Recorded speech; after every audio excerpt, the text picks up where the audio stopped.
தேவன், நித்திய பிதா, சமாதான பிரபு. பின்னாடி உள்ளதெல்லாம் தேவனுக்கு பேரு. பிரபு, பிதா, தேவன் இப்படி இருக்கும். அதனாலதான் அதுக்கு உள்ளது ஆலோசனை கர்த்தர்.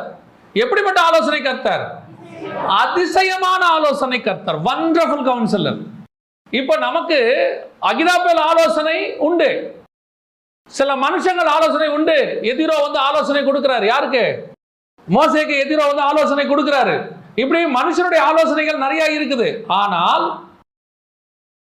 கர்த்தருடைய ஆலோசனை இந்த மனுஷ ஆலோசனை எல்லாத்த விட அதிசயமானது. அதனாலதான் அவருக்கு பேர் என்னது? அதிசயமான ஆலோசனை கர்த்தர். இந்த அதிசயமான ஆலோசனை என்ன தெரியுமா? மனுஷன் கொடுக்கிற ஆலோசனை மாதிரி இருக்காது, பிசாசு கொடுக்கிற ஆலோசனை மாதிரியும் இருக்காது. இது வண்டர்ஃபுல்லா இருக்கும், அதிசயமா இருக்கும்.